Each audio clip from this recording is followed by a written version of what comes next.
Hello everyone. इस video से हम यहाँ पर स्टार्ट कर रहे हैं series for TCS job roles and सारी कंपनीज के भी जो और जॉब रोल्स हैं वो हम जरूर कवर करेंगे। सबसे पहले इस वीडियो में हम बात करते हैं टीसीएस निंजा की जॉब प्रोफाइल के बारे में और इसमें हम सब कुछ डिस्कस करने वाले हैं related to TCS ninja. Start करेंगे विथ सैलरी। देखो टीसीएस निंजा की अगर आप सैलरी देखोगे तो जो आपकी फिक्स्ड कंपोनेंट है वो आप यहाँ पे देख सकते हो। आपको जो सैलरी मिलने वाली है वो मिलने वाली है यहाँ पर 22K। ठीक है, 22K ये आपकी यहाँ पर इन हैंड सैलरी होने वाली है। ओके, ये आपकी इन हैंड सैलरी होगी। नाउ बाकी की ये जो सैलरी है आप देख सकते हो ये आपकी होगी वेरिएबल पे। वेरिएबल पे जो आपका आता है वो मंथली का आप ये मान के चल सकते हो कि लगभग आपका 2000 रुपीज मंथली का वेरिएबल पे रहता है। एंड बाकी के नीचे के जो एनुअल आपके जो कम जो भी चीजें हैं जो आपकी डिडक्ट होती हैं वो यहाँ पर सारी चीजें मेंशन है।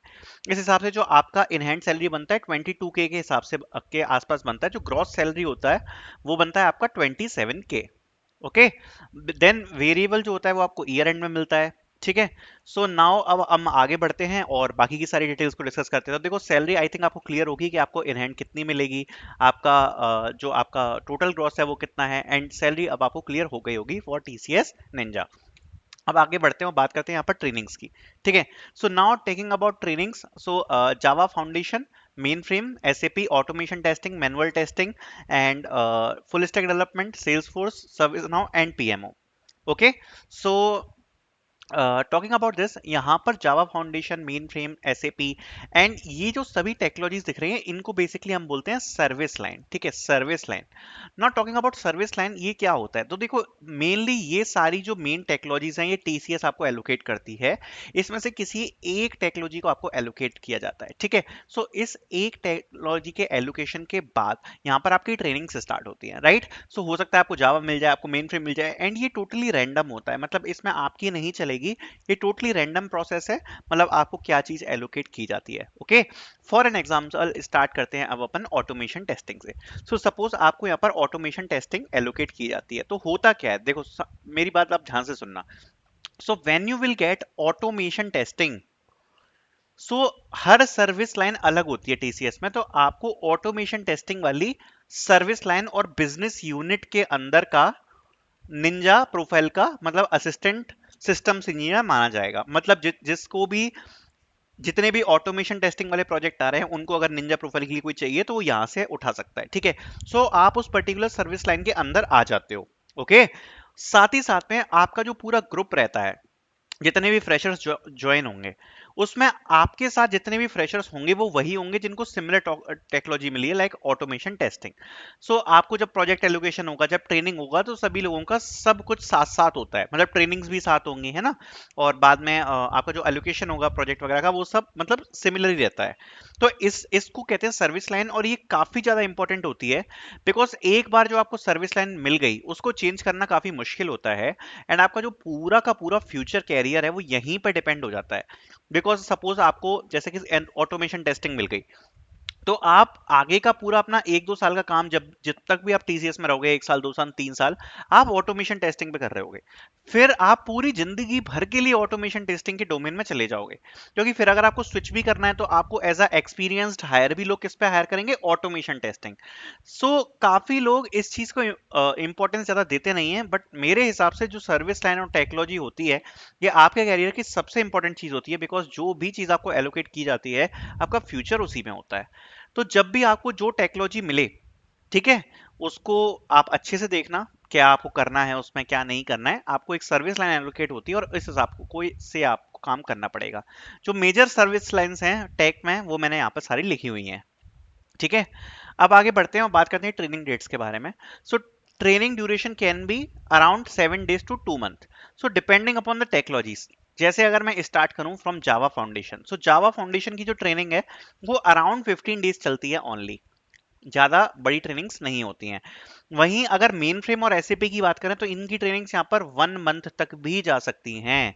ठीक है, साथ साथ में अब बात कर लेते हैं आगे। तो अगर आप देखोगे तो automation testing, manual testing, full stack development, इन सब की जो ट्रेनिंग्स हैं ये थोड़ा सा और ज्यादा टाइम लेती हैं। Salesforce ServiceNow, PMO, इन सब की ट्रेनिंग्स केवल 7 days चलती हैं। ओके, डिपेंडिंग अपॉन क्या आपको डोमेन मिलता है, ये टोटली उस पर डिपेंड करेगा ठीक है, कि क्या डोमेन आपको एलोकेट हो रहा है, कैसे क्या है, उस पर टोटली यहाँ पर डिपेंड करेगा। ठीक है, and you will be fully paid during training, ये बात भी इंपॉर्टेंट है कि आपको यहाँ पर फुल पे किया जाएगा in your trainings. You need to clear PRA after clearing the trainings, तो जैसे ही आपकी यहाँ पर ट्रेनिंग्स एंड होती हैं देन एक असेसमेंट होगा आपका, प्रोजेक्ट रेडीनेस असेसमेंट। ठीक है, अब इस असेसमेंट के जो स्ट्रक्चर है वो हर साल चेंज होता रहता है, जनरली एमसीक्यू और कोडिंग क्वेश्चंस इसमें आपको देखने को मिलते हैं। Not talking about this, PRA structure keep changing over years. You need to keep up to date with the trainings. ठीक है, and if you will fail in PRA, you need to again give it after some time. ठीक है, so देखो सीधी बात है कि जब आपकी ट्रेनिंग्स हो जाएंगी तो आपने ट्रेनिंग्स में क्या सीखा, उसके लिए टीसीएस एक एग्जाम कंडक्ट कराती है जिसको हम बोलते हैं पीआरए। ठीक है, जब आप पीआरए को अटेम्प्ट करोगे, अगर आप उसमें फेल हो गए तो जो ट्रेनिंग्स आपको मिली हैं आपको एक सप्ताह वो ट्रेनिंग्स दोबारा से रिवाइज करनी पड़ेगी। ऊपर से डेली एक इंस्ट्रक्टर आप पे नजर रख रहा होगा, आपको डेली असाइनमेंट्स दे रहा होगा, जिससे कि आप अगली बार में पीआरए को क्लियर कर पाओ। ठीक है, आपको एक एलोकेट हो जाएगा मेंटर भी।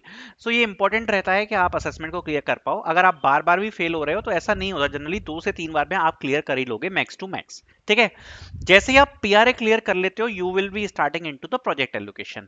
सो after clearing PRA you will start getting calls and mails from managers. ठीक है, they will contact you for the contact details, project details basically. ठीक है, सो अब इसमें क्या होता है कि एक बार आपकी पीआरए कंप्लीट हो गई, पीआरए कंप्लीट होने के बाद आप चले जाओगे पूल में और उस पूल से मैनेजर्स रिक्रूट करना स्टार्ट कर देते हैं फॉर द प्रोजेक्ट्स। ठीक है, अब उसमें होता क्या है कि जैसे कि सपोज कोई एबीसी प्रोजेक्ट चल रहा है, तो सबसे पहले आपको एक मैनेजर कोई कांटेक्ट करेगा ऑन योर ईमेल। वो ये बोलेगा कि एक बार कॉल पे आ जाओ, फिर आप उससे जब 15 से 20 मिनट का कॉल करोगे तो वो सबसे पहले आपको पूरे प्रोजेक्ट के बारे में समझाएगा। फिर वो आपको चॉइस भी देगा कि क्या आप इंटरेस्टेड हो इस प्रोजेक्ट में, क्या आपको सही लग रहा है। अगर आपको अच्छा लगता है तो आप चूज कर सकते हो, वरना आप रिजेक्ट भी कर सकते हो। काफी सारे केसेस में आपको रिजेक्ट करने का भी हक रहता है प्रोजेक्ट को। तो एक चीज श्योर, मेक श्योर करना कि जब आपको प्रोजेक्ट एलोकेशन हो रहा है आप सारी चीजें ढंग से समझो। आपको अगर अच्छा लगता है देन यू कैन सिलेक्ट और रिजेक्ट द प्रोजेक्ट। देन आगे आता है project details. So talking about the project details, as a ninja candidate practice MS Excel, PPT, SQL और कम्युनिकेशन। जब आप निंजा ज्वाइन करने जा रहे हैं तो मेक श्योर ये 4 चीजें करके जाना, बिकॉज हर कंपनी में इनकी रिक्वायरमेंट होती है। और अगर स्टार्टिंग में मतलब अगर आपको ये चीजें अच्छे से नहीं आ पाती हैं तो एक बैड इंप्रेशन पड़ता है। तो at least MS Excel, PPT, SQL and communication अपनी अच्छी करके जाना। You will get 7 to 8 days project KT to understand the project. जैसे ही आपको प्रोजेक्ट एलोकेट हो जाता है उसके बाद यहाँ पर आपको 7 to 10 days की यहाँ पर प्रोजेक्ट केटी प्रोवाइड कराई जाती है, जिसमें आपको केटी मतलब होता है नॉलेज ट्रांसफर। मतलब इसमें आपको जो इंटरनल प्रोजेक्ट है उसमें क्या चीजें हैं, कौन सी टीम्स हैं, पूरे प्रोजेक्ट में कैसे काम होता है, वो सब सिखाया जाता है। उसके बाद you will start working on the project given to you. उसके बाद जो भी आपको प्रोजेक्ट मिला है उसमें आपको जो भी काम मिला है उस पर आप अपना वर्क करना स्टार्ट कर देते हो। उसके बाद होते हैं आफ्टर प्रोजेक्ट। क्या होता है, देखो आफ्टर प्रोजेक्ट आपको टाइम टू टाइम मैनेजर्स के साथ फीडबैक रेज करना होता है। एंड ये बहुत ज़्यादा इंपॉर्टेंट होता है बिकॉज यहीं से आपकी रेटिंग्स आती हैं, फीडबैक्स से। और जो भी आपकी रेटिंग्स आती हैं उसी से फर्क पड़ता है हाइक एंड प्रमोशन पे। सो मेक श्योर कि आप टाइम टू टाइम मैनेजर्स के साथ फीडबैक रेज करते रहें। ठीक है, और आप उनसे पूछते रहें कि where you can improve, how you can work better, ऐसा सब कुछ। ठीक है, देन उसके बाद मे नेक्स्ट ईयर में आपका आता है हाइक सेशन। जब आप ज्वाइन कर लोगे उसके एक ईयर बाद जब नेक्स्ट में आएगा तो आपका हाइक सेशन लगता है। आपका जो भी परफॉर्मेंस होगा उस हिसाब से यहाँ पर आपको हाइक्स मिलती है। So thank you so much for watching this video. I hope मैंने आपको सारी चीजें क्लियर करी होंगी।